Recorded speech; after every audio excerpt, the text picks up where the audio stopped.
এই লেসনে আমরা আমাদের সাইটে পেমেন্ট সেট আপ করবো।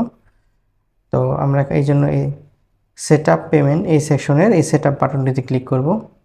ক্লিক করার পর আমরা এখানে দেখতে পাচ্ছি যেখানে বিকাশের অফলাইন পেমেন্ট, তারপরে নগদের অফলাইন পেমেন্ট এবং রকেট অফলাইন পেমেন্ট এগুলি আছে।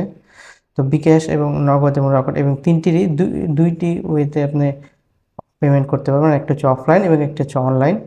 যেটি অনলাইনে সেটি হচ্ছে অটোমেটেড, এবং অনলাইন পেমেন্ট গেটওয়ের জন্য আপনার বিকাশের সাথে যোগাযোগ করতে হবে এবং তাদের কাছ থেকে বিকাশের গেটওয়ে এবং কিছু ক্রেডেনশিয়াল নিতে হবে। তারপর আমাদের সাপোর্টে যোগাযোগ করলে সাপোর্ট থেকে ইন্ডিকেট করে দিবে। সো অটোমেটেড প্রসেসটি করতে হলে আমাদের সাপোর্টে যোগাযোগ করতে হবে। আর যেটি অফলাইন প্রসেস সেটি হচ্ছে এরকম, আমি দেখাচ্ছি। এরকম একটা ইনস্ট্রাকশন দেওয়া থাকবে, আপনি যখন পেমেন্ট করতে যাবেন তখন এরকম একটা ইনস্ট্রাকশন দেওয়া থাকবে যে কীভাবে বিকাশে পে করতে হয়, এবং পে করার পর আপনার ম্যানুয়ালি চেক করতে হবে মোবাইলে ঢুকে যে পেমেন্টটি আসছে কিনা।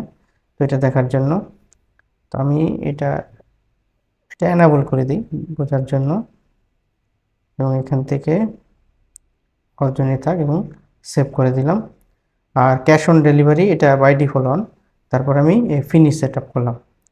ফিনিশ সেট আপ করার পর আমি দেখি কি পরিবর্তন হলো। এখানে একটা রিফ্রেশ দেই। রিফ্রেশ দেওয়ার পর এখানে আমি একটি অর্ডার করি, একটা প্রোডাক্ট অর্ডার করলাম।